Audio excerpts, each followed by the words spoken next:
Listo, y inició la grabación. Bueno, buenas tardes nuevos con todos. Tienen 15 minutos para llenar el pretest. ¿Ok?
Ya, chicos, un minutito, 2 minutitos más y cierro el test, ¿ok?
Ya, chicos, ¿qué tal? Sí, disculpen la demora, estaba viendo algo del Teams, parece que no podía acceder a uno de sus compañeros. Ok, entonces deme un minutito para empezar ya. Ok, bueno, el día de hoy vamos a ver la sesión ya número 4 de neurofisio. Ok, vamos, neurofisiología. Ok, 4, vamos a hablar esta vez de los sentidos. Ok, bueno, o en todo caso vamos a hablar de los sistemas sensoriales, la barrera hematoencefálica, el líquido cefalorraquídeo. Ok, vamos a hablar de los receptores sensoriales, lo que está relacionado a tacto, visión, audición, olfato, gusto, ¿no? Listo. Ok. Ujú, ya, ok, pero para empezar, este, listo. Vamos a hablar sobre los sistemas sensoriales. ¿Ok? Como tal, son los que reciben la información del medio a través de receptores especializados, que son los que se van a encargar de percibir estos cambios físicos para volverlo señales y que puedan ser interpretadas en el sistema nervioso central a través de diferentes neuronas y hay diferentes puntos de relevo. Eso vamos a ver también más adelante, ¿no? Pero es así, va a haber un punto donde está el receptor va a llegar, va a enviar su información a neurona uno, neurona 2, neurona 3 y neurona 4. Así, más o menos vamos a ir viéndolo así, ¿ok? Entonces vamos a ver primero lo que es un receptor sensorial, que son las estructuras diferenciadas para poder captar estos cambios, tanto físicos como químicos, y la modalidad sensorial es a estímulo igual a receptor determinado. Y por esa razón tenemos receptores, tanto para el olfato, para el gusto, para el tacto, para la audición, para la visión, etcétera. ¿Ok? También tenemos los que son los campos receptores. Acá, a ver si se ve con mi receptor. ¿Ok? ¿Listo? Ok, estos van a poder ser tanto excitadores o inhibidores, dependiendo de que si estos disminuyen o aumentan con la frecuencia de los estímulos, ¿ok? Mientras más pequeños sean estos campos de receptores, con más precisión se va a poder captar un estímulo, ¿ya? Y estos van a ser también un paso para poder enviar la información hacia el sistema nervioso central, ¿ok? Entonces, vamos a hablar primero sobre sobre este proceso, de cómo es la vía. Para eso vamos a hablar de la transmisión de la información sensorial. Ok. Primero tenemos aquí a los receptores de quienes ya hemos hablado, ¿no? Son como tales quienes captan los distintos estímulos del medio, tanto químico-físicos, ¿no? Aumentos de temperatura, percepción de sustancias químicas que pueden tener algún tipo de sabor, olor, captación de imágenes, la luz, etcétera. ¿Ok? Ya. ¿Y qué es lo que ocurre? El receptor va a captar esta información. Ay, perdonen, se oye mal. Listo. Este receptor va a captar la información y va a pasar después a la neurona del primer orden. Que como les dije, había una neurona uno, 2 o 3 y 4. Entonces, así, neurona del primer orden, después tenemos la neurona de segundo orden, la de tercer orden y la de cuarto orden. Ya. ¿Y por qué va así el recorrido? Porque es desde nuestro receptor en las distintas este, modalidades sensoriales hasta lo que es la neurona de cuarto orden, que va después a la corteza, que es ya lo que hemos visto la semana pasada, ¿no? Sobre las áreas específicas relacionadas a la sensibilidad, ¿no? Y en este caso, la información sensorial va a ser procesada aquí, a nivel de la corteza, pero ¿desde dónde proviene? Desde tu receptor. Entonces, por ejemplo, tenemos acá lo que es un proceso de transducción sensorial y lo que es la codificación sensorial, ¿ok? Como tal, la transducción es lo que va a depender de los receptores, ¿ok? Estos receptores pueden ser también, hay que recordar, ionotrópicos y metabotrópicos, que ya de repente hemos asociado eso antes, ¿no? Ionotrópicos que responden a los iones, ¿no? Al paso de iones, sodio, cloro, potasio, etcétera, y el metabotrópico que está relacionado con los mecanismos de las proteínas G, ¿no? Que pueden estimular otras señales, llámese el AMP cíclico, GMPC, etcétera, ¿no? Que van a estimular distintas respuestas dependiendo, ¿no? De las vías sensoriales, ¿no? Listo. Y bueno, la parte de la codificación es cómo se va responder a este estímulo, cómo va a ser transducido, si va a ser intenso este estímulo, si va a ser de no tan intenso, y para poder diferenciar con qué frecuencia se presenta también este estímulo, todo va a ser captado a nivel de los receptores, ¿no? Y una vez pasamos esto, la información va a pasar después a través de la neurona del primer orden, porque lo que va a ocurrir aquí es que los receptores van a generar este cambio. A ver, ¿dónde está? Aquí está. No sé si se ve. Listo. Este cambio que va a generar una activación de estas neuronas de primer orden, ¿no? Listo. Entonces, las neuronas de primer orden, ahí ve, paso de diapositiva, perdonen.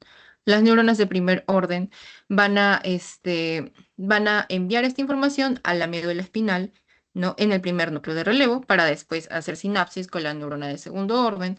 Lo mismo, después la neurona de segundo orden va a llegar al tálamo para después hacer sinapsis con la neurona de tercer orden, igualito con la neurona de cuarto orden, pero ya a nivel de la corteza cerebral. ¿Ok? Hasta acá estamos entendiendo esto. O sea, lo estoy diciendo así resumidito. ¿Se está entendiendo, no?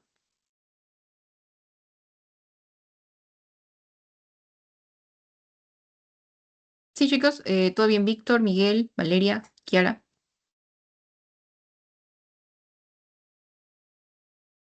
¿Mm? Sí, recuerden que pueden abrir sus micros o hablar, o lanzar la manito si tienen una duda. Ya, ok. Listo. Veo que todo ok. Ya, ahora, ¿qué ocurre con las neuronas de primer orden? Ok, algunas neuronas de primer orden, como tal, también son el primer receptor. En este caso vamos a hablar, por ejemplo, del olfato. El olfato tiene esa característica, ¿no? Y aquí es donde se establece la sinapsis, ¿no? Y acá va a haber, en los núcleos de relevo va a haber comunicación con interneuronas, ¿no? Para que puedan pasar la información de manera consecutiva. ¿Ok? Ya. A ver, voy a darle pase. Me quiero pasar de hoja. Ya, ahora, hay que recordar esto de la neurona del cuarto orden, ya, porque está en la corteza cerebral. Y existen, recuerde, las áreas primarias, las áreas secundarias y terciarias, donde va a haber la interpretación y también la asociación, ¿no? De esta información. Por ejemplo, tenemos auditiva primaria, la corteza visual primaria, etcétera, ¿no? Donde va a ser la interpretación de esta información y que después obviamente vamos a tener una respuesta que, como vemos, después va a pasar hacia el tálamo, del tálamo después se va a la médula espinal y de ahí vamos a tener una respuesta hacia esto, ¿no? Listo, vamos a pasar a la hora. Ok. Ahora, los tipos de receptores. Esto es en realidad como resumiéndolo. No vamos a ver que tenemos mecanorreceptores, fotorreceptores, quimiorreceptores, termo y nociceptores. ¿Ok? Listo. Los mecanorreceptores son relacionados a cambios en la presión o activaciones de la misma, ¿no? O sea, si hay presión o cambios en la presión que se está acostumbrada a percibir, se van a activar. Estos dependen de dónde están justamente las modalidades. Tacto, audición, a nivel vestibular, que bueno, ya lo hemos estudiado antes, ¿no? Y tiene su receptor específico. Para el tacto tenemos el corpúsculo de Pacini. Audición, la célula ciliada, vestibular, la célula ciliada también. En la localización, ahora vamos a ver esto. No, tacto, el corpúsculo Pacini, piel, órgano de Corti, mácula y el conducto semicircular. Lo mismo para los fotorreceptores, que son los encargados de activarse para transmitir la luz visible hacia las imágenes que nosotros captamos, ¿no? Y esto es generalmente por los bastones y los conos, ¿no? ¿Dónde? En la retina. Después tenemos los quimiorreceptores, que justamente hablamos de sustancias químicas que pueden estar relacionadas. Olfato, gusto, también podemos hablar de las regulaciones de la concentración de oxígeno y el pH, ¿no? Esto va para lo que vamos a ver un poco sobre el LSR, el líquido cefalorraquídeo, y también aquí la presión de oxígeno, ¿no? Y bueno, ¿y dónde vamos a ver lo del gusto? Las papilas gustativas, porque recuerden que captamos distintos tipos de sabores. En el olfato son los receptores olfatorios que están en la mucosa olfatoria, ¿no? Y en el gusto, donde la lengua, ¿ok? Los termorreceptores relacionados a la temperatura, que están relacionados a percibir si estamos ante un clima frío, un clima cálido, y también se encuentran en la piel. Los nociceptores, que son relacionados al dolor y también temperatura, pero más que todo dolor, hablemos así, ¿ok? Que también se encuentran en la piel.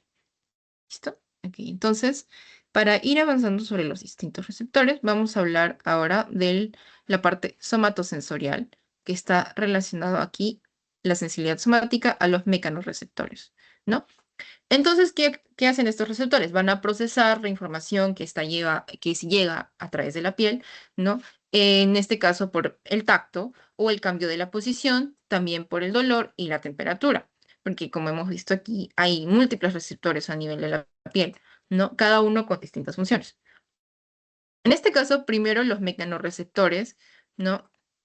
Hablamos que están relacionados a los cambios de presiones. Vamos a ver que tenemos el corpúsculo de Pacini, sus folículos pilosos, el corpúsculo Ruffini, los receptores de Merkel y los discos táctiles, ¿no? Y vamos a ver dónde están localizados. Piel pilosa, piel glabra, o sea, piel pilosa que tiene aquí un vello, ¿listo? Y la que no. ¿Eh? Listo. ¿Y cuál es su adaptación? Si se adaptan rápidamente a los cambios o son de lento, o se adaptan lentamente. Y también, ¿qué codifican en la sensibilidad? Quiero ampliarlo. Ujú. Listo. Ya sea vibración, discriminar entre un objeto y otro, la velocidad, con la dirección del movimiento también, el estiramiento, la rotación, ¿no? Etcétera. ¿Ok? Y vamos a ver que, por ejemplo, para recordar algo, cuando hablamos de receptores asociados a la piel con pelo, pensamos en el receptor Merkel, y a la piel sin pelo, a Pacini y Meissner. ¿Ok? ¿Y cuáles son los superficiales y cuáles son los profundos? Superficiales en Meissner y Merkel, ¿no? Y el profundo es el Pacini y el Ruffini, ¿no? Y ahora, ¿por qué profundo y por qué, ay, qué profundo y por qué superficial? Hacerle zoom, no me deja ampliar. Mm, ya, bueno, por lo de la dermis, la epidermis, ¿no? Porque están separados, ¿eh? Listo, eso se puede ver acá. Ya. ¿Y por qué, por ejemplo, acá lo de los folículos pilosos y le relaciona la dirección del movimiento? Porque, o sea, los cabellos que están ahí, cuando perciben cambio en las direcciones, reaccionan a eso. Y esto emite también una respuesta, ¿no? Listo, ahora vamos a reducir. Ya, a ver, ¿qué más? Ujú, ujú.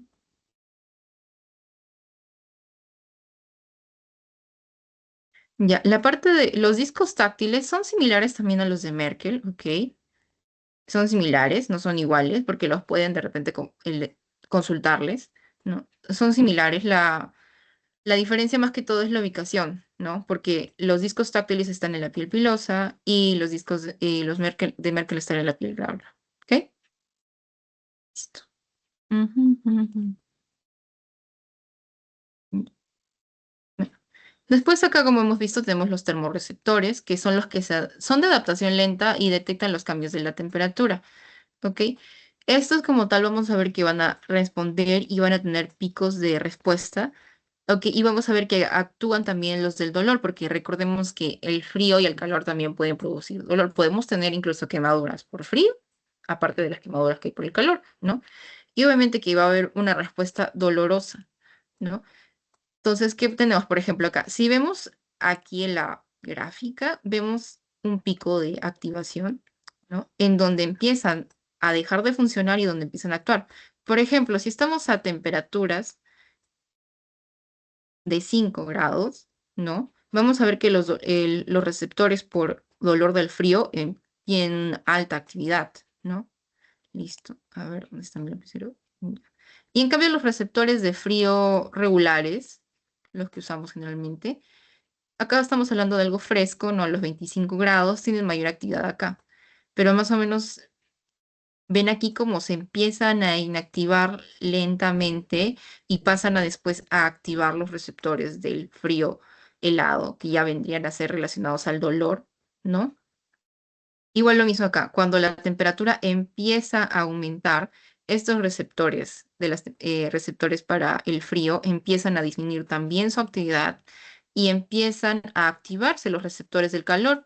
Y es como que aquí ya te empiezas a dar cuenta que, sí está haciendo calor, el clima está más caluroso, y eso que va a impulsar a que de repente necesites tomar más agua, a que necesitas ir a un lugar con más sombra, pero la temperatura sigue aumentando y sigue aumentando.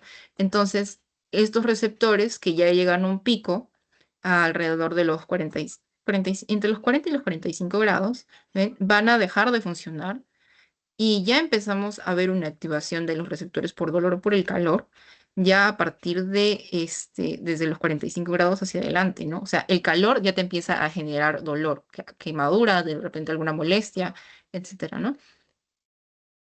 Listo. Y bueno, y los nociceptores, que son los que capturan, responden a los estímulos nocivos y más que todo al daño tisular, ¿no?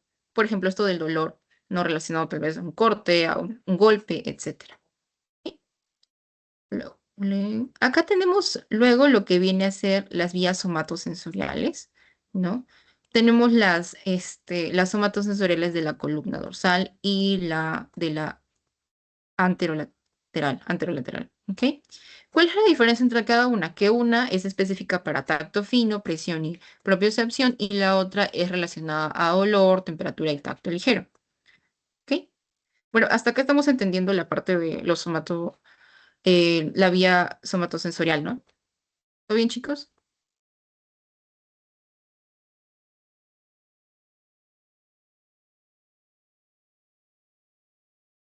Ya, ok, listo. Bueno, entonces estas vías somatosensoriales son dos como tal. Vamos a ver que están encargados de interpretar estas sensaciones captadas ya a nivel de nuestra piel, ¿no? Y vamos a tener acá dos cosas curiosas, ¿no? El homúnculo, ¿no? El homúnculo sensorial, ¿no? Es lo que nos va a permitir interpretar qué parte de la corteza está relacionada con la parte del cuerpo y cuáles más tienen mayor cantidad de respuestas que otras, ¿no? Cuántos tienen mayor disponibilidad en cobertura, porque podemos ver acá que no es lo mismo, o sea, se le dice homúnculo por eso, ¿no? Porque parece una forma rara de una persona, ¿no? Y si lo vemos acá, vemos como brazo, pierna, las manos, la cara, la boca, los ojos, eh, etcétera, ¿no? Vemos distintas partes del cuerpo y vemos que algunas partes tienen mayor tamaño que otras, ¿no? Entonces, dependiendo de qué tan grande o qué tan pequeña sea la cobertura acá dentro de lo que vemos en la corteza, el homúnculo representa eso, ¿no? Y vemos que, por ejemplo, acá las manos, la cara, no, una parte de la cara, sí, y también acá, por ejemplo, también acá alrededor de los ojos tienen bastante espacio, ¿no? También la boca, ¿no? Y eso está relacionado justamente a las vías que captan la información y cómo pueden interpretarlo, ¿no? Listo. ¿Ok? Ujú, ya. Ahora, la parte de la vía somatosensorial de la columna dorsal, ¿no? Como hemos visto, responde a tacto fino, presión y propiocepción, ¿no? Y esta utiliza fibras nerviosas que se llaman de grupo uno y grupo 2, ¿no? Ahora, como hemos visto en las vías de transmisión de la información, tenemos igual neurona de primer orden, segundo, tercero y cuarto orden, ¿no? Las del cuarto orden son las que ya conectan con la corteza, ¿no? Las del primer orden tienen como tal cuerpos celulares en los ganglios de la raíz dorsal o y que ascienden hasta el núcleo de Gol que está en el bulbo raquídeo, ¿ok? Y también en el núcleo cuneiforme de ahí mismo, ¿ok? Estas establecen sinapsis con las neuronas de segundo orden que cruzan la línea media y estas neuronas de segundo orden también ascienden después al tálamo y del tálamo después van establece su conexión con las neuronas del tercer orden, ¿no? Y de nuevo tenemos a la corteza somatosensorial, ¿no? En cambio, después ya aquí las anterolaterales también se le puede llamar espinotalámico, son las que transmiten esta información, el dolor, la temperatura, el tacto ligero, o sea, si yo me golpeo, si yo percibo alguna molestia que me genere dolor, si yo percibo aumento de la temperatura vía somatosensorial anterolateral, si yo quiero ver algo de tacto fino, no, ya sea agarrar un objeto, escribir, los cambios de presión o la propia observación alrededor, donde va a ser interpretada por la guía somatosensorial. ¿Ok? Ya. Ahora, el dolor acá, en la vía anterolateral, lo podemos hablar de dos tipos. Hay un dolor rápido, así, y hay un dolor que es referido. ¿Y cómo se interpretan estas vías del dolor? Bueno, se interpretan a través de este mapita de acá, que vemos que está relacionado con cada zona, ¿no? El dolor rápido, que es lo que, por ejemplo, si te pinchas de repente cuando estás mm, cociendo algo o cuando estás cocinando por accidente te haces un raspón con un cuchillo, eso lo vas a percibir en el momento. Y eso es lo que llamamos dolor rápido, ¿no? ¿Ok? Y esto es transmitido a través de las fibras A, gamma, ¿ok? También tenemos lo que es el dolor referido, que es el dolor que está relacionado a una zona, no es específica, no es como que yo ubico el dolor directamente, como en el dolor rápido que yo digo, ok, me pinché mi dedo, sé que ha sido mi dedo índice, ahí.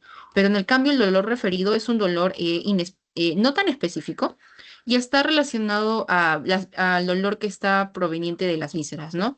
En este caso podemos hablar que hay distintas zonas relacionadas. Por ejemplo, si yo digo que tengo un dolor epigástrico, ¿no? O yo tengo un dolor hipogástrico, por ejemplo, eso yo puedo decir que puede hablar distintos órganos ahí. No puedo decir específicamente, ya, porque tengo un dolor epigástrico, me va a doler solamente la boca del esófago, solamente me va a doler el estómago, no.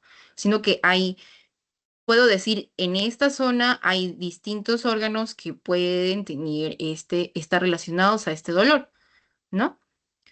Por ejemplo, cuando ocurre lo de la angina de pecho, igual, tengo un dolor fuerte a nivel del tórax, ¿no? Pero también puedo decir, no puedo decir específicamente, ok, es el corazón, pero puedo decir que está relacionado a un problema del corazón, ¿no? Porque está ahí, en el área que está relacionado a eso. Por esa razón es importante estas zonas que se llaman dermatomas, ¿no? Que refieren las zonas que pueden estar relacionadas al dolor, ¿no? ¿Ven? Listo.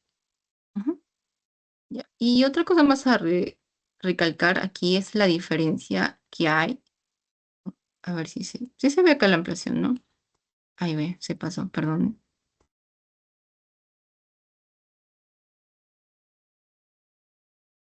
Ujú. Sí lo están viendo, ¿no? Porque estoy tratando de ampliarlo y me manda, creo que está viendo otra diapositiva. A ver, ya.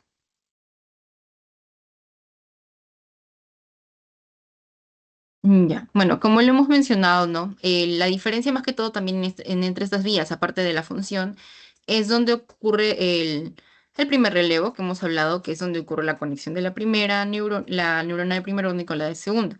Vemos que en la columna dorsal, el somatosensorial de columna dorsal ocurre más que todo en el tronco, ¿no? Pero en la anterolateral ocurre a nivel de la médula. Y esa es la diferencia también. Si tú quieres recordarlo, no recuerdan. Ok, yo sé que uno es porque yo puedo captar mi dolor y la otra diferencia es porque uno ocurre a nivel del tronco y otro ocurre a nivel de la médula. Esas también las diferencias, ¿no? Ahora, bueno, vamos a pasar ahora sobre la visión.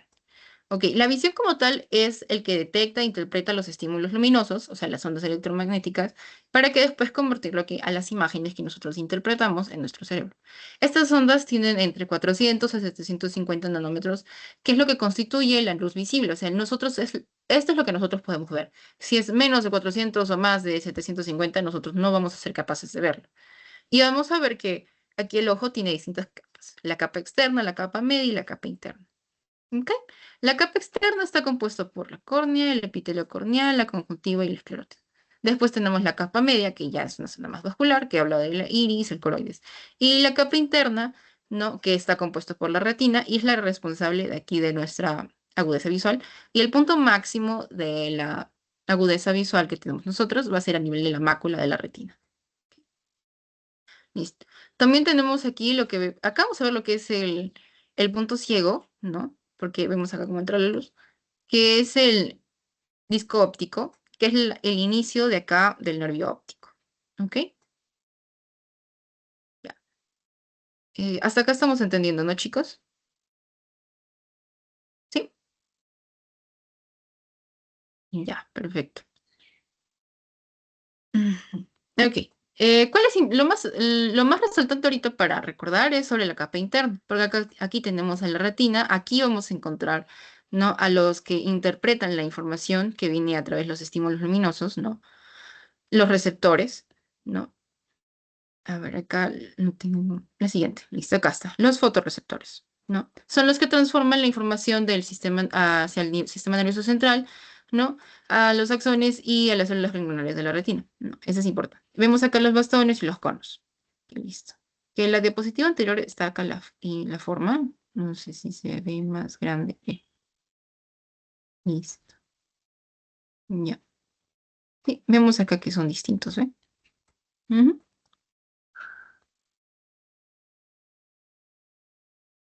A ver, ya. Listo. Ya, vemos acá, por ejemplo, las diferencias entre cada uno. Los bastones son encargados de eh, responder hacia la adaptación, más que todo es una adaptación tardía, ¿no? Y son sensibles a la luz de baja intensidad y están relacionados con la visión nocturna. O sea, si podemos ver algo de noche es gracias a los bastones. Por otra parte, los conos son los que están relacionados a la luz diurna, a la visión diurna, ¿no? Y son sensibles a la luz de alta intensidad. O sea, tenemos un día muy soleado y vamos a poder decir que nuestros conos están respondiendo a eso, ¿no? Listo. Ya. Y estos en este caso son de agudeza alta, ¿ok? Ya. Ok, listo. Y bueno, acá tenemos después lo que vendría a ser la óptica del ojo en relación a cómo es que se enfoca la imagen, no, cómo vamos a obtener la imagen, ¿ya?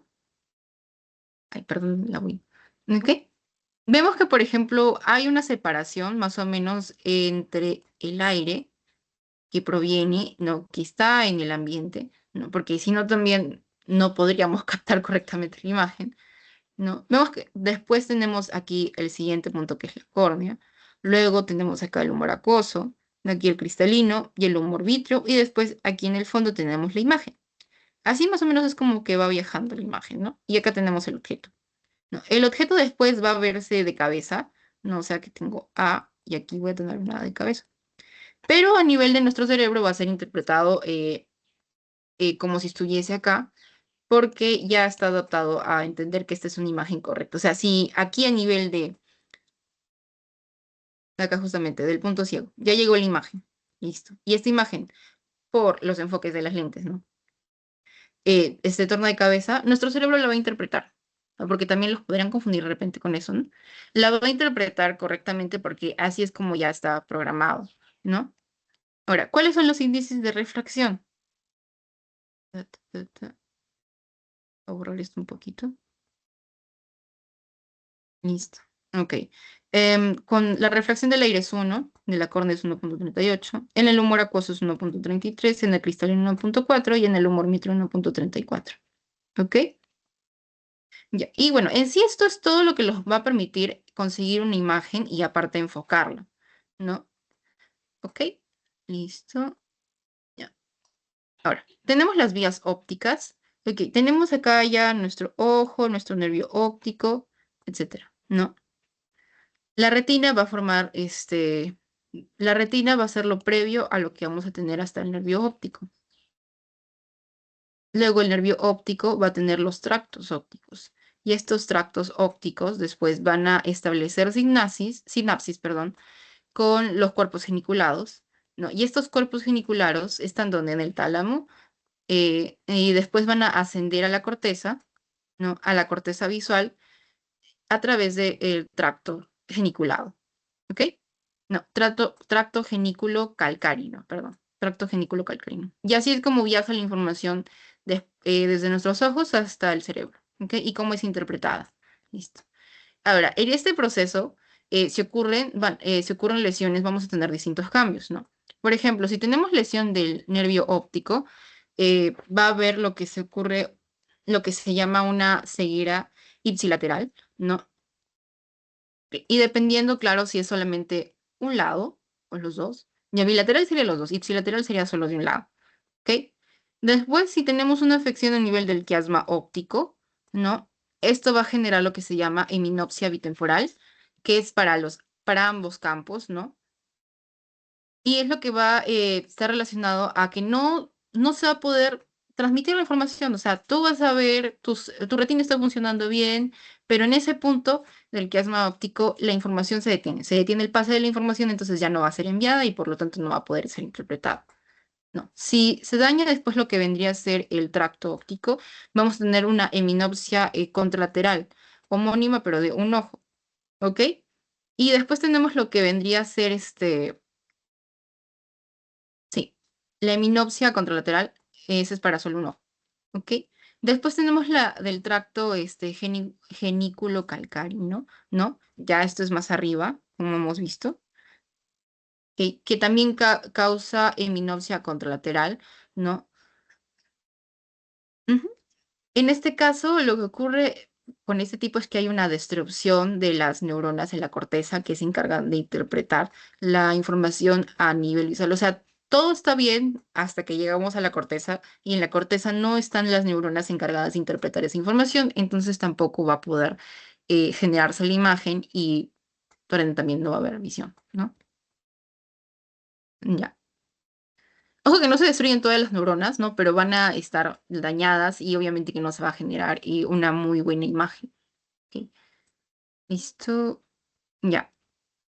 Y bueno, ahora vamos a hablar de la audición. Ok. En las clases anteriores hemos visto la parte que está relacionada al equilibrio, a cómo nos ubicamos espacialmente. Ahora vamos a hablar lo que está relacionado a la transducción de las ondas sonoras, ¿no? Y esto va a generar que interpretemos los sonidos, ¿no? Y que estas ondas sonoras se vuelvan energía eléctrica y después sean transmitidas al sistema nervioso central, ¿no? Para después tener la interpretación a nivel de la corteza, ¿no? Y generar una respuesta o relacionarlo, ¿no? Ahora, el sonido es producto de ondas por descompresión y compresión que se pueden transmitir por medios elásticos. Estos medios elásticos son el aire o el agua, ¿no? Se maneja en decibelios la medida de esto, ¿no? Listo. Y en la audición tenemos, por ejemplo, esto, tres partes. Hoy, en el oído tenemos esto, oído externo, oído medio y oído interno, ¿ok?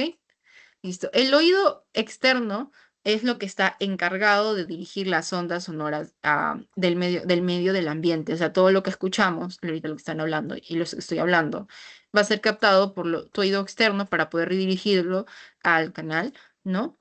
Listo. Y esta información después va a llegar al oído medio, ¿ok? Listo. Ya, en el oído medio, ¿qué es lo que ocurre? Aquí va a estar lleno de aire. ¿Por qué? Porque el aire es el medio de transporte de esta información, ¿no? Entonces, ¿el oído interno de qué consta? Primero aquí tenemos el tímpano, ¿no? Y después acá tenemos el martillo, el yunque, el estribo, ¿no? Que son estos huesecitos que lo conforman, ¿ok? Y luego tenemos acá lo que es el oído interno, que es lo que sigue después, donde se va a interpretar la información, ¿ya? En el oído interno va a constar de este laberinto óseo que vemos por acá, ¿no? Con los conductos semicirculares, después tenemos aquí el vestíbulo, el- la ventana oval, la cóclea, ¿no?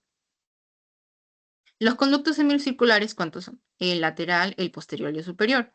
El laberinto, que está por acá, está compuesto por estos conductos que vienen a ser por la rampa vestibular, la rampa timpánica y la rampa media.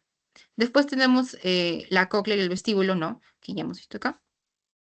Cóclea, vestíbulo, no. Que tienen es también otro tipo son membranosos también, ¿no? Y más que todo acá, los túbulos o los conductos que conforman la cóclea son los que contienen aquí el órgano de Corti, ¿no? Donde ocurre aquí la interpretación de la información, o sea, la transducción, que todo lo que venía a ser acá por ondas sonoras a través del aire va a ser interpretada y procesada para tener una energía eléctrica y después ser enviada al sistema nervioso central, ¿no? Listo. Ok. Vamos a ver que también aquí la diferencia es que hasta aquí en el oído medio va a estar aquí vamos a ver aire, ¿no? Va a estar lleno de aire, porque es el medio por el cual viajan las ondas sonoras, ¿no? Y ya aquí en el oído interno vamos a ver bastante contenido líquido, ¿no? Que vendría a ser aquí el endolinfo, ¿ok? Que ya hemos visto anterioridad, que eso también es lo que ayuda a percibir los cambios de posiciones, pero también aquí va a ayudar a interpretar estas ondas sonoras, ¿ok? Listo. Vamos a ver.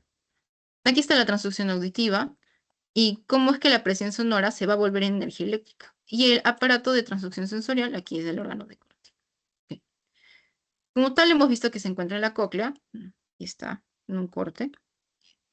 Y aquí está la endolinfa. La endolinfa es la responsable, ¿no?, de permitir la captación de esta información. Ujú. Ok, listo. Bueno, aquí vemos los pasos de transducción. Vemos acá cómo llegan las ondas sonoras. Va a haber una vibración. Estas vibraciones son captadas en el órgano de Corti. Y las células ciliadas que hemos visto, ¿no? Son las que van a moverse y van a funcionar como mecanorreceptores que tienen cilios. Estos cilios se van a mover y durante ese movimiento, ¿no? Va a haber una conductancia eh, por el potasio que se encuentra dentro de esta endolinfa, ¿no? En las membranas de las células ciliadas, ¿no? Después va a haber un potencial del receptor oscilatorio, ¿no? Y después va a haber una liberación de glutamato y esto va a generar un potencial de acción intermitente que va a llevar a los nervios, ¿no? Y este es el resultado de la transducción sensorial, cómo la presión sonora va a volverse energía eléctrica, ¿ok? Ya, este cambio de potencial es el potencial de membrana del receptor, ¿ok? Y también se le puede denominar como microfónico coclear, ¿ok? O sea, microfónico coclear. Listo. Ya, ¿hasta acá está claro, chicos? ¿Sí se entendió esto? Kiara, Valeria,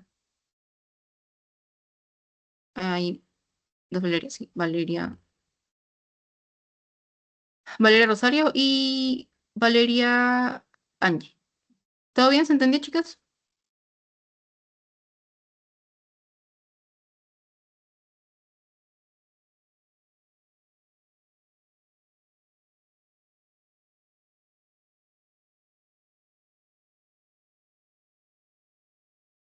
Ujú. Ah, ya, ok, listo. Ya, ok. Ujú.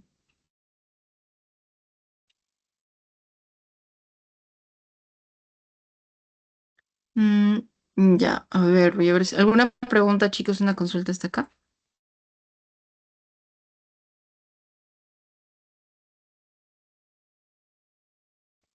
Ya, ok. Bueno, ahora vamos a hablar del olfato. No, el olfato es detector de estímulos químicos y la transducción de estos también de energía eléctrica, ¿ok? Lo que ocurre aquí es que el aire, sale un círculo, ¿ya? El aire entra por los orificios nasales y después cruza la cavidad nasal y esta pasa a la nasofaringe, ¿ok? Vamos a ver lo que son acá los cornetes, ¿no? Estos cornetes son los que están tapizados por el epitelio olfatorio, ¿no? Y aquí tienen las células receptoras olfatorias.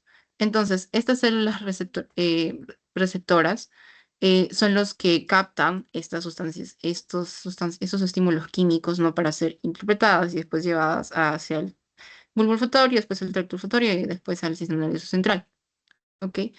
Como tal, los cornetes son los que actúan como generan una turbulencia, ¿no?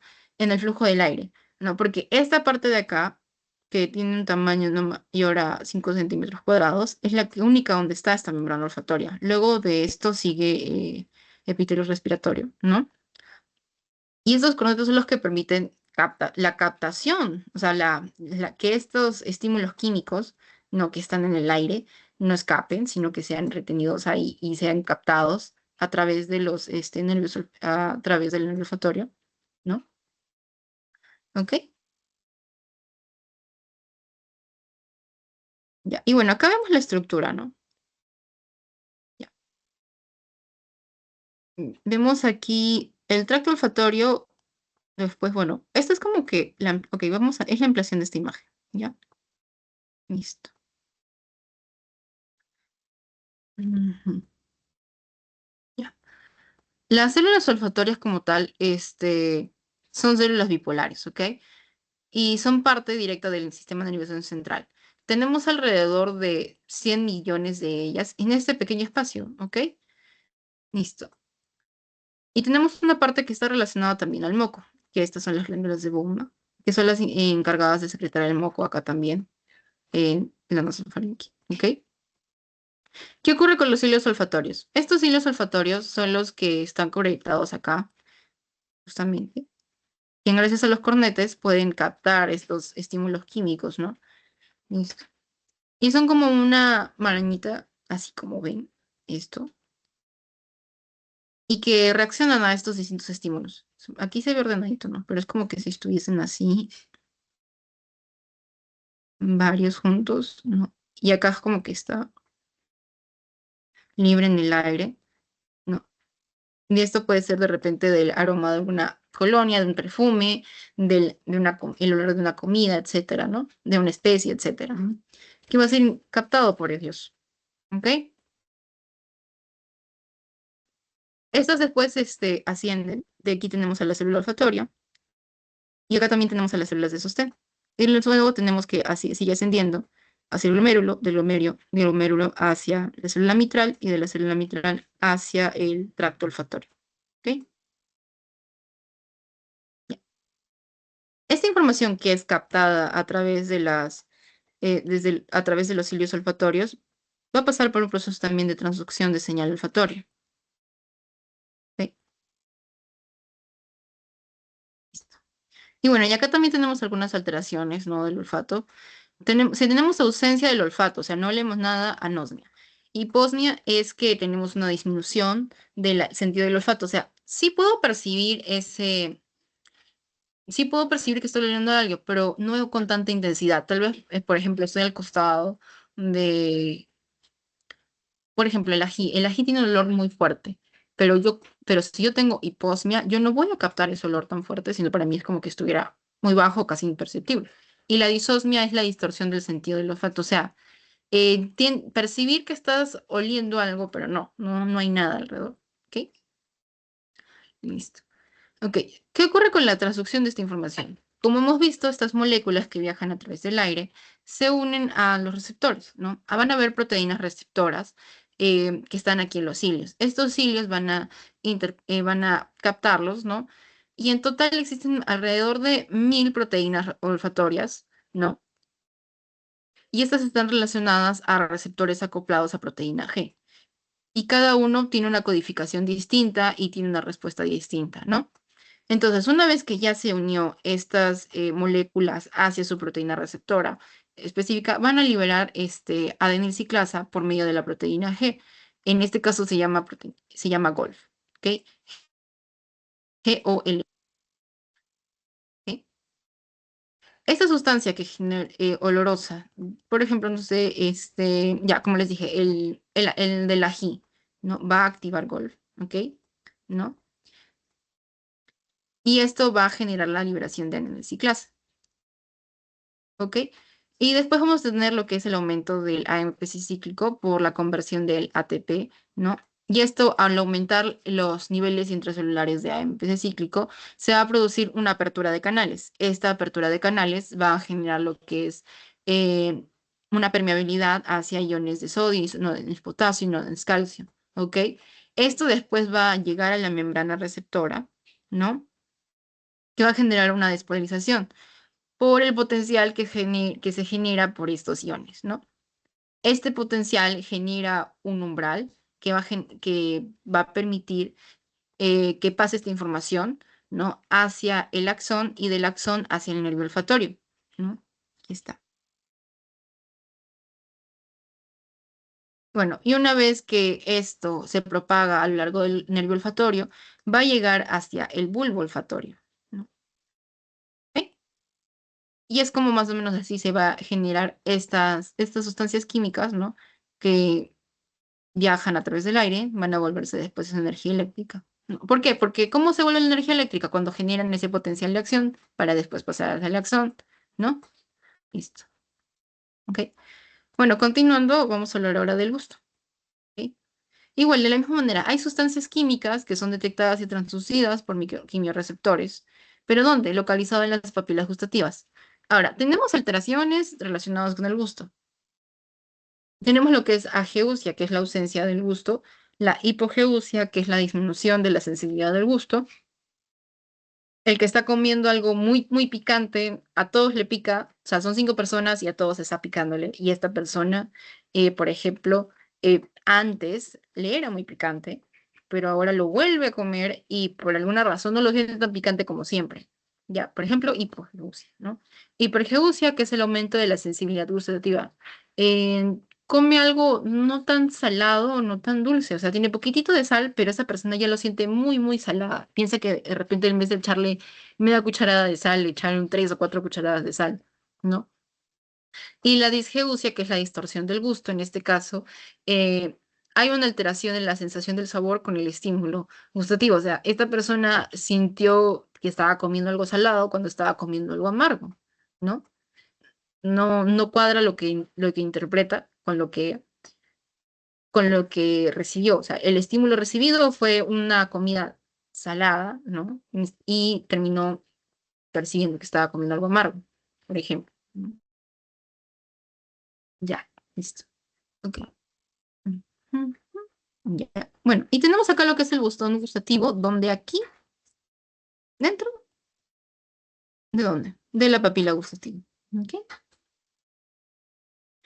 Vemos acá que el botón gustativo está compuesto por células de soporte, que en este caso están alrededor. También tiene células basales, que son células indiferenciadas, son células madre indiferenciadas, ¿no? que son precursoras de los receptores del gusto, ¿no? Y también tenemos células basales, que son las que sufren un reemplazo como tal, cada cierto tiempo porque se tienen que renovar, ¿no? Ya. ¿Y cuánto más o menos ocurre este cambio? Cada 10 días ocurre el recambio, ¿ya? Después tenemos acá las mismas células receptoras, ¿no? Que son las que son quimiorreceptores como tal y las que son las principales responsables de la interpretación de estas sustancias químicas hacia un impulso eléctrico, ¿no? Para tener la transformación de la información. ¿Ok? Estas células receptoras como tal son las que se recubren dentro de los botones gustativos, ¿no? Y pueden generar prolongaciones como microvillosidades hacia el interior de estos poros, ¿no? Estas microvillosidades que se encuentran acá, ¿ya? Son las que generan una área para poder detectar estos estímulos químicos, ¿no? Y captar la información, ¿ok? Listo. Y bueno, aquí tenemos los distintos tipos de papilas también y su ubicación. Caliciformes, foliadas, fungiformes, y vemos dónde las podemos encontrar. Aquí podemos, a ese nivel, podemos encontrar las papilas fungiformes y a su vez, ¿qué captan? Vamos a captar acá lo salado, lo que debimos decir, dulce, umami. eh, las foliadas captan el ácido y después acá las caliciformes captan lo que es los calciformes carduum, lo que es aquí el amargo, ¿no? El umami, por ejemplo, recordemos que es ese sabor que es lo que, por ejemplo, es de cuando comen el sazonador de Ajinomoto, eso, por ejemplo, ¿no? Listo. Ujú. Ya. La transducción del gusto. Como hemos visto, depende eh, de qué sustancia química, ¿no? Y vamos a ver las distintas características, ¿no? Listo. Ok. Para las sensaciones amargas, lo que ocurre acá es por moléculas estimuladoras que van a proteínas G, ¿ok? Estas proteínas G, al relacionarse con estas moléculas estimuladoras, no. Van a actuar a través de mecanismo que es por inositol 1,4,5 sí, trifosfato o el IMP3 o también el calcio, ¿no? Estos van a llamar a los canales TRP y van a provocar una despolarización y envío de la información. Ahora, para lo ácido, por ejemplo, no, para lo dulce, sí, para lo dulce y umami. Ya, ¿por qué? En este caso vamos a ver que también se acoplan a receptores de proteína G, ¿no? Y también aperturan canales, ¿no? Del IEP3 o de calcio, ¿no? Y también provocan despolarización. Vemos que acá son similares, ¿no? La diferencia está quién es el que apertura el canal, ¿no? O sea, tengo receptor de proteína C, pero la diferencia está esto, cuando es amargo y cuando es dulce. ¿Ok? Ahora, para lo ácido, por otra parte, tenemos que estar relacionado con hidrogenianes, ¿no? Y estos van a aperturar canales de sodio epitelial que se llaman NAC o ENAC, le puedes decir así. Y lo mismo está para los salados. También utilizan canales de sodio epitelial. Pero ¿cuál es la diferencia? Que estos canales de sodio epitelial para el ácido van a aperturar cuando tengamos acá los hidrogeniones. Y los salados van a aperturar cuando tengamos aquí, ¿quién? A sodio. ¿Mm? Esto igual van a generar despolarización y se va a enviar esa información. ¿Ok? ¿Está claro, chicos, acá?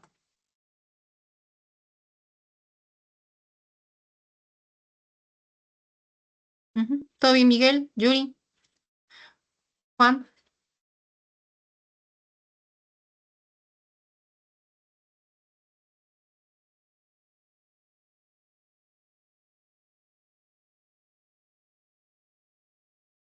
Ujú.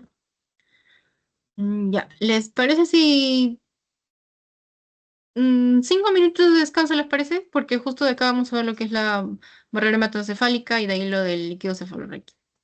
¿Ok? Porque ya estamos como que de largo una hora. ¿Sí? Ok, listo. Ya. Y regresando, les voy a hacer un par de preguntitas, a ver si no repasamos algo que nos estamos olvidando. ¿Ok? Ya, 5 minutitos, chicos. ¿Listo? 4 y... Sí, listo.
Ya, chicos, listo.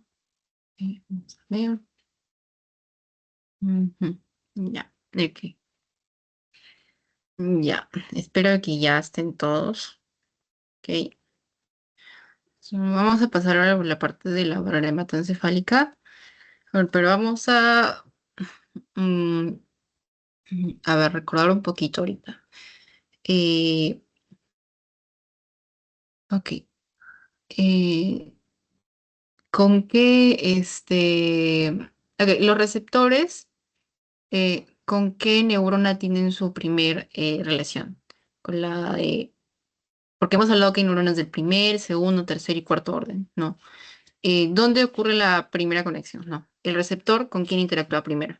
¿Con la de primer orden, segundo orden, tercer orden o cuarto orden? Cualquiera puede levantar la mano o si no abrir su micro o escribir al chat.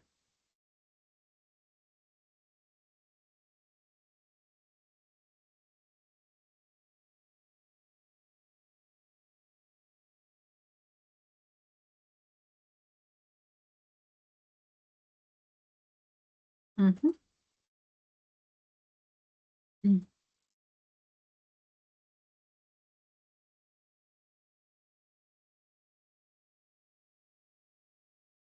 Ya.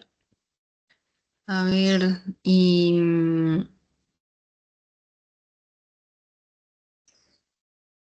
la otra pregunta sería, por ejemplo, a ver, a ver, a ver. Ya. De las vías somatosensoriales, ¿cuál de ellas está relacionada para distinguir el dolor? ¿No? Y la tercera sería, ya, pero como para repetir esto, existen dos tipos de dolor.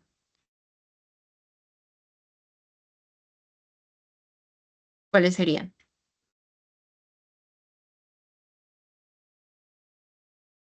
Recuerden que cualquiera puede levantar la mano, participar para abrir el micro o escribir al chat también, si es que no puede abrir su micro.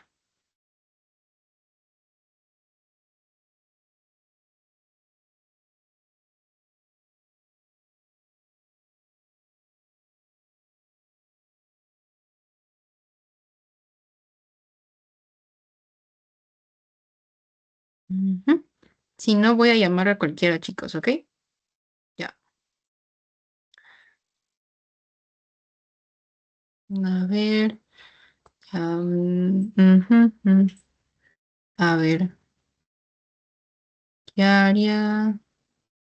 Ah, ya, para la segunda pregunta me dices que es anterolateral. Ok, listo. ¿Alguien más tiene otra respuesta?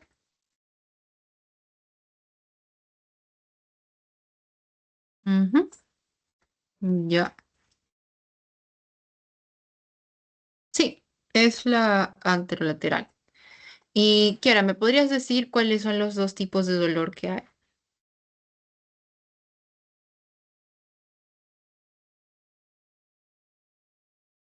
Ya. Al chat, y si no, me puede responder Kiara, a ver que me responda. Mm, ya, correcto, sí. Rápido y referido. Ok. Listo. A ver, también otra pregunta para sus compañeros. Ya, muy bien, Kiara. Miguel. Miguel, em,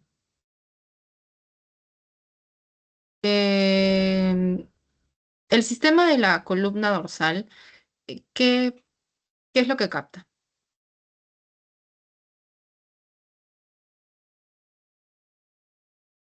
A ver, ya, la primera pregunta.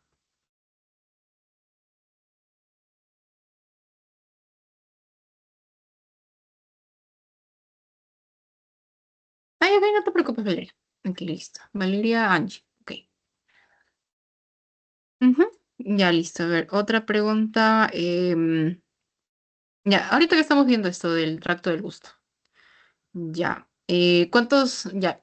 Es aquí, está sencilla. Ya. ¿Cuántos tipos de sabores captamos? Y menciónalos porque los he dicho así. Y a pasar de diapositiva. Ya. A ver.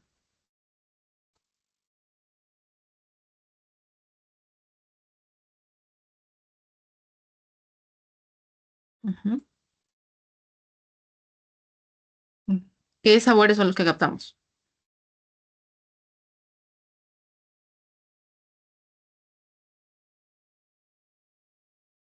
Ujú. A ver, Miguel o Valeria, cualquiera.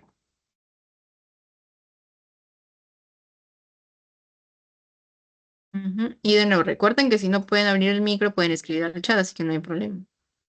Y si no se acuerdan, lo volvemos a releer para, para que lo puedan recordar, porque la idea es que se queden con lo que estamos hablando y si no entienden, repetirlo. ¿Ok?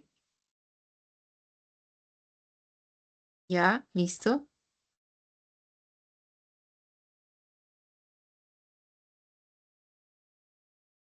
Claro, dulce, umami, salado, amargo y así.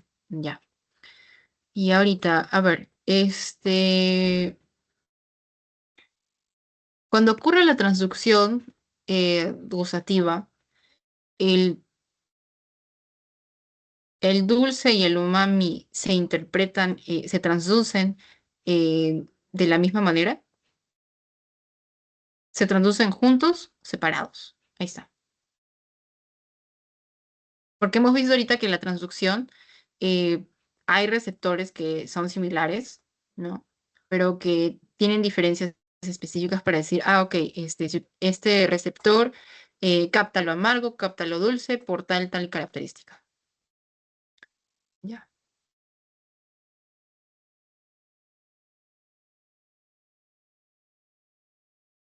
Mm, ya, Valeria me dice separados, Kiara me dice juntos. Ok, ya.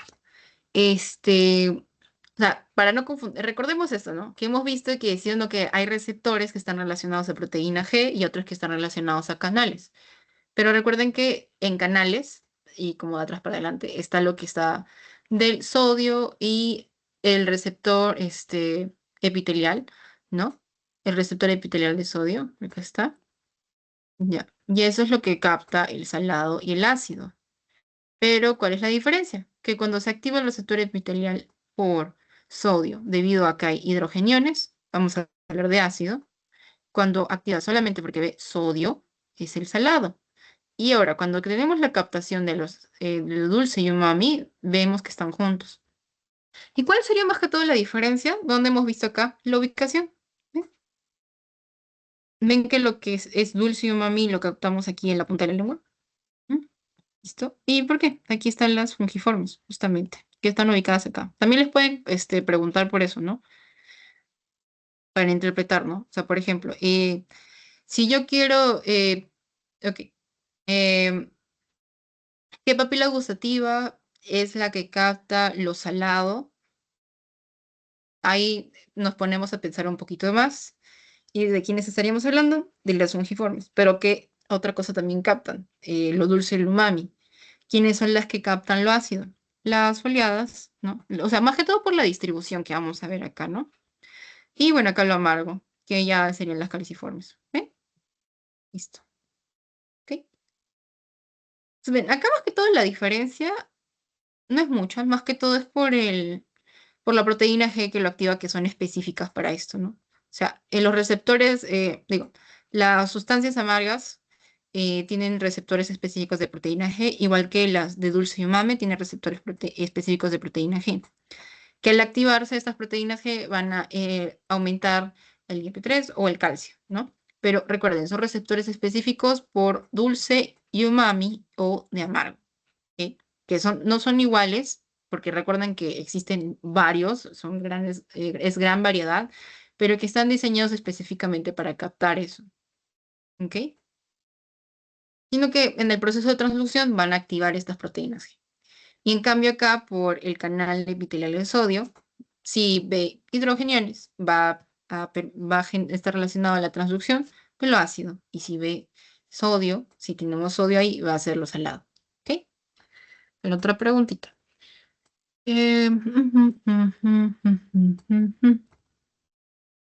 Ya. Mm, a ver. Ya. En la transducción auditiva, ¿Cuál es el aparato de transducción sensorial?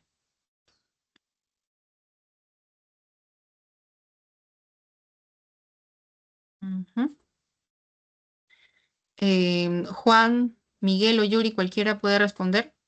Sí, porque ya Kiara y Valeria, sí, muy bien, chicas, están participando, pero también tienen que participar sus otros compañeros. Antes de que pasemos a la parte de la barrera hematoencefálica y líquidos cefalorraquídeos. Ujú.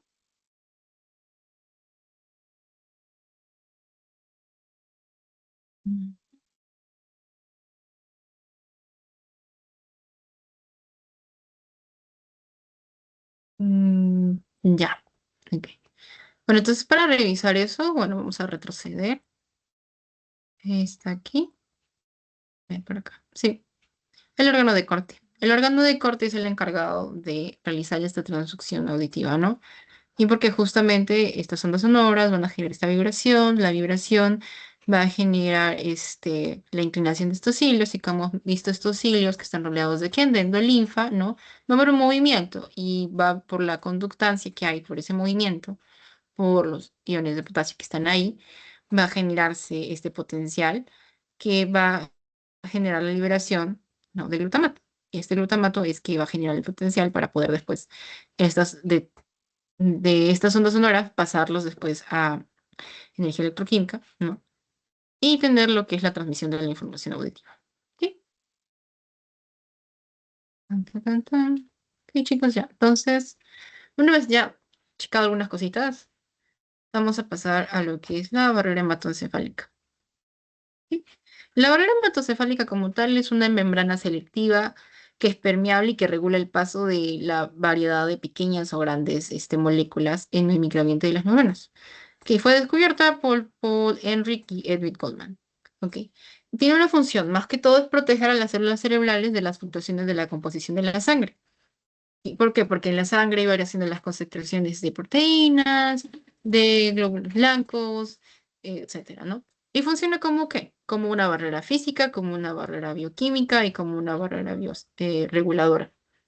Ahora, hay partes que no están cubiertas por la barrera hematoencefálica, llámese el plexo corrideo, la neurohipófisis, la eminencia media y la glándula pineal.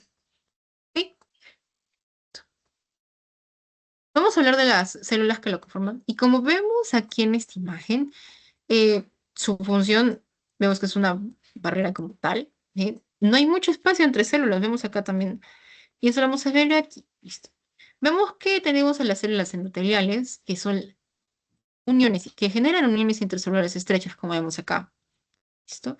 Después tenemos a los procesos astrogliales, que recuerden de dónde vienen, de los astrocitos. ¿Y los astrocitos qué es lo que hacen? Son los que ayudan a proporcionar este flujo sanguíneo hacia las neuronas, ¿no? Y los pericitos son los encargados de mantener la homeostasis y reemplazar las células endoteliales dañadas. O sea, si estas células endoteliales se dañan, también se daña la parte de la barrera hematoencefálica porque estas son como la primera, es como una puerta de tres seguros, ¿no? Por así decirlo, ¿no? Así como cuando tienen una puerta con triple segurito, ya, a ver. O como cuando tienes tu entrada, después tienes y acá hay como una rejita. Luego después tienes acá otra entrada y de ahí tienes acá como otra más. Entonces, estas tres trabajan en conjunto, ¿no? Para que se cumpla esa función como barrera física, bioquímica y reguladora. Y por esa razón hay una unión intracelular estrecha, porque no cualquiera pasa por ahí, no cualquiera llega acá, porque la idea es que se mantenga alejados de las variaciones que hay generales en el cuerpo, ¿no? Ya aparecen ya sea del pH, ya sea de las concentraciones de oxígeno, de CO2, de algunas enzimas, etcétera, ¿no? La idea es que se mantenga un equilibrio. ¿Sí? Ahora, vamos a ver que justamente hay un transporte en la barrera hematoencefálica, porque como hemos dicho, es selectiva, ¿no? Hay sustancias como el O2 y como el CO2 que atraviesan con facilidad por la difusión simple, ¿no? Y esto es porque son importantes, ¿no? Para proveer el oxígeno y para proveer intercambios, ¿no? Después están sustancias hidrosolubles que no pueden atravesar fácilmente la barrera y estas van a necesitar un transportador. estas sustancias son proteínas que están restringidas, como podemos ver acá, y que hay distintas proteínas, ¿no? Y que restringen el paso a través de la barrera, porque de nuevo, no cualquiera puede pasar, ¿no? Por esa razón, hay fármacos que no van a poder también llegar aquí, ¿ya? Y esos fármacos, por ejemplo, hay fármacos que son liposolubles o no ionizados, que son los que pasan con facilidad. Y hay otros, por ejemplo, que no, que son los ionizados o no liposolubles, ¿no? Que no penetran. Por esa razón, incluso hay medicamentos que se dice que no pueden atravesar con facilidad la barrera hematoencefálica, ¿no? Listo. Ahora, ¿cuándo se puede alterar esta barrera hematoencefálica? Cuando hay inflamación, cuando hay aumento de la permeabilidad debido a un tumor tal vez, o incluso también la radiación, etcétera, ¿no? ¿Qué va a hacer que se permita que esta unión estrecha no sea tan estrecha, ¿no? Y que permita que pasen sustancias que no deberían pasar con regularidad, ¿ok? Ahora, el agua tampoco no puede pasar con facilidad también a través de la barrera hematoencefálica. Necesitar a las aquaporinas. En este caso tenemos la aquaporina 4, ¿no? O A, U, P, ay, ve. A, Q, P. Mi P está fea, pero sí. La aquaporina 4 va a ser la que va a permitir el pase del agua a través de la barrera hematoencefálica. Ya, ¿qué más? O sea, entonces hay una respuesta en relación a la contracción. Otra más también, por ejemplo, es a través de difusión facilitada con el receptor GLUT1, ¿no? Ay, qué film. Pero bueno, ahí, GLUT1. Y esto va a ser para la glucosa, para que pueda entrar la glucosa, ¿no? Listo. Bueno, y también vamos a ver acá uno que otro transportador para aminoácidos, para los neurotransmisores también porque tienen que circular por acá porque tienen funciones a través de todo las conexiones que hay entre las neuronas también y algunos ácidos, ¿no? Pero recordemos que si no pasa es porque no tiene aquí algún transportador o una proteína receptora que permita el pase. ¿Ok? Listo. Bueno, y ahora lo que viene a ser el líquido cefalorraquídeo. Este como tal tiene una secreción en las células epiteliales del plexo coroideo. Aproximadamente son 500 mililitros por día y ocupa un volumen circulante de entre 150 mililitros a 160 mililitros. Tiene tres funciones importantes. Primero, la de proporcionar un medio constante y controlado para las células encefálicas, todo lo que está acá. Segundo, proteger el encéfalo frente a toxinas endógenas o exógenas. Y tercero, proteger al encéfalo frente a lesiones mecánicas mediante la absorción del impacto. La tercera es la que generalmente nosotros más relacionamos con la función del LCR, ¿no? Que es de amortiguador, que si yo sacudo mi cabeza, que si me golpeo, etcétera, el líquido cefalorraquídeo va a ayudar a amortiguarlo. Es cierto, pero también tiene otras funciones, como hemos proporcionado un medio constante y controlado y también hace frente a las toxinas, tanto endógenas como exógenas, ¿no? Ya, ¿y cómo es la producción? Vemos que acá empieza en el plexo coroideo, ¿no? Y fluye a través de los ventrículos, ¿no? Y va también hacia los espacios subaranoideos, ¿no? Y luego llega a la médula espinal. Ahora, va a ver lo que son cisternas localizadas en el espacio subaranoideo, ¿ok? Donde vamos a ver vellosidades aramídeas también. Listo. Ahora, este líquido cefalorraquídeo va a desplazarse después hacia lo que vendría a ser a la sangre venosa, ¿no? Y de nuevo va a ser retornado a la circulación sistémica, ¿ok? Listo. Ujú. Ya. Ahora, ¿qué más, qué más, qué más? Ok, también tenemos lo que es la composición del líquido cefalorraquídeo, como podemos ver acá. Ok, vamos a ver la concentración de sodio, de cloro. Vimos cómo es variada. Esto es lo que vamos a encontrar cuando queramos analizarlo. Vamos a ver que la concentración de sodio es igual en sangre, el cloro también, el carbonato y la osmolaridad. Pero la diferencia es la concentración de potasio, de calcio, de glucosa, aminoácidos, etcétera. Y mayor, vamos a ver que va a haber mayor magnesio y mayor creatinina. Listo. Ahora, ¿qué ocurre para poder reabsorber el líquido cefalorraquídeo, porque no es como que todos los días vamos a producir 500 mililitros, pero esos 500 mililitros no se van a quedar ahí. Por esa razón vamos a ver que hay un volumen circulante de 150 a 160. Ok, estas vellosidades aracnoideas son, generan unas proyecciones microscópicas que atraviesan estas paredes como tal y llegan hasta los senos venosos, ¿no? Forman estructuras que se llaman granulaciones aracnoideas y estas van a sobresalir sobre los senos. Presentan como unos pasadizos, ¿no? Estos pasadizos son encargados de generar un flujo hacia la sangre venosa, por esa razón el líquido cefalorraquídeo pasa a la sangre venosa, ¿no? Y es lo que va a permitir que pase para que sea drenado y no se acumule no se acumule, porque si se sigue acumulando, va a aumentar la presión intracranial y eso también genera complicaciones, ¿no? Listo. ¿Qué, chicos? Y bueno, y eso sería todo. Ya, esta es la bibliografía. Vamos a ver Constanzo y también el guide. ¿Ok? Ya. Ujú. ¿Alguna duda, una consulta antes de pasar ya a la siguiente, al post-test?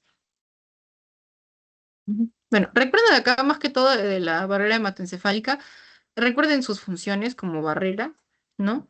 Y mantener un medio, conservar el microambiente de las neuronas y quienes no están cubiertos. Ahora, ¿por qué no estarán cubiertos? Por ejemplo, yo tengo mi plexo coroideo, ¿no? De donde produzco el líquido cefalorraquídeo. Si voy a estar en constante actividad produciendo LCR, obviamente que no va a tener que estar cubierto, ¿no? Después también tenemos la parte de la neuropófisis, esta libera hormonas también, la glándula pineal también libera hormonas, ¿no? Entonces tiene que haber una relación ¿con quién? Con la sangre, ¿no? ¿Y por qué? Porque estas hormonas van a viajar a través de la circulación. Entonces, si yo tengo mi todo cerrado y no puede salir a tener contacto con la sangre para poder viajar estas hormonas, no van a poder pasar. Por esa razón, no están cubiertos, ¿no? Listo. Igual el plexo corideo, el líquido cefalorraquídeo va a tener que estar circulando, ¿no? Y listo. Ujú. Bueno, recuerden también estas características, ¿no? Porque les pueden preguntar, ¿no? Si las concentraciones de tal ion es mayor o menor en sangre. O sea, como para que lo piensen, si les dicen ya, por ejemplo, en sangre tengo 150 en el líquido cefalorraquídeo, ¿esperaría que sea igual? Sí. ¿El cloro igual? Sí. El carbonato igual. O sea, esperaría, por ejemplo, si yo analizo la sangre de mi paciente y encuentro que tengo niveles de sodio de 150. O sea, de por sí ya es hipernatremia, ¿no? Pero si yo espero encontrar, si yo tengo esto en sangre, esperaría encontrar lo mismo en el líquido cefalorraquídeo. Sí, ¿por qué? Porque la composición es similar, ¿no? Ahora, si yo tengo tanto de potasio en sangre, esperaría que mi líquido cefalorraquídeo sea menor o mayor. Pues sería menor, ¿no? O lo mismo que la creatinina y lo mismo que el magnesio. ¿Ok? Listo. Ya. Bueno, entonces vamos a pasar con el post-test, chicos. Un segundo.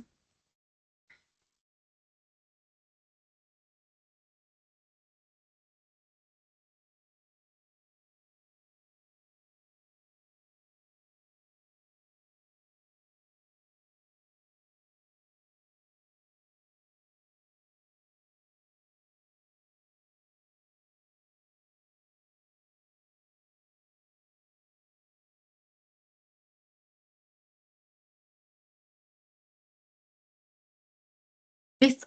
Ya está en el chat.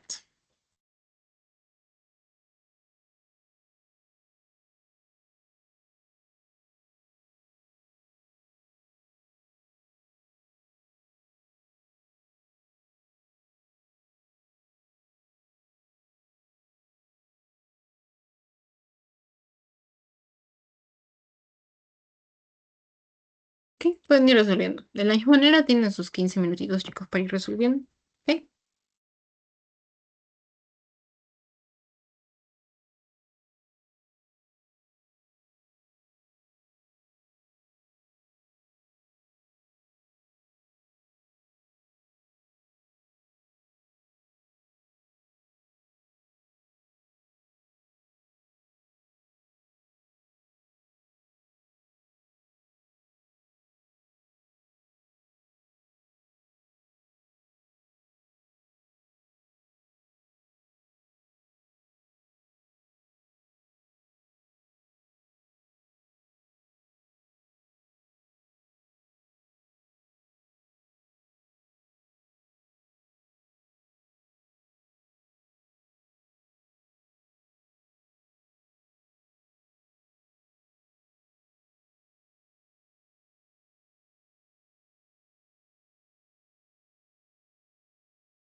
Ok, chicas, ya como que, bueno, están algo cansados. Sí, entiendo, mira que les ha sido largo. Voy a ver, compartir la pantalla ya, porque veo que ya todos han resolvido. Si ya lo han resuelto. Un momentito.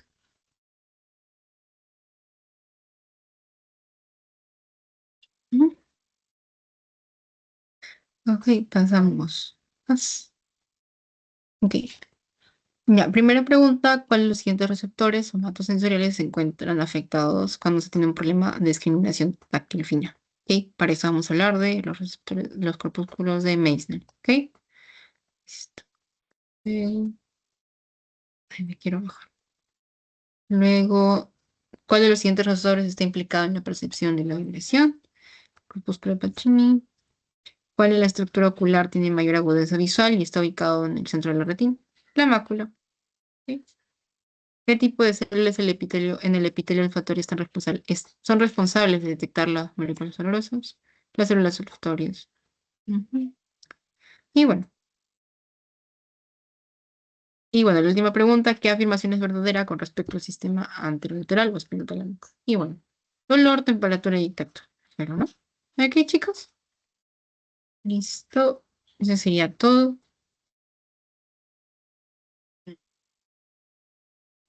Ya, bueno, en todo caso, chicos, ya muchas gracias por la asistencia. Ok. Eso sería todo, ya pasamos las respuestas. Igual si tienen alguna duda o consulta, no se preocupen, pueden escribir. Y bueno, que tengan un buen día. Bye.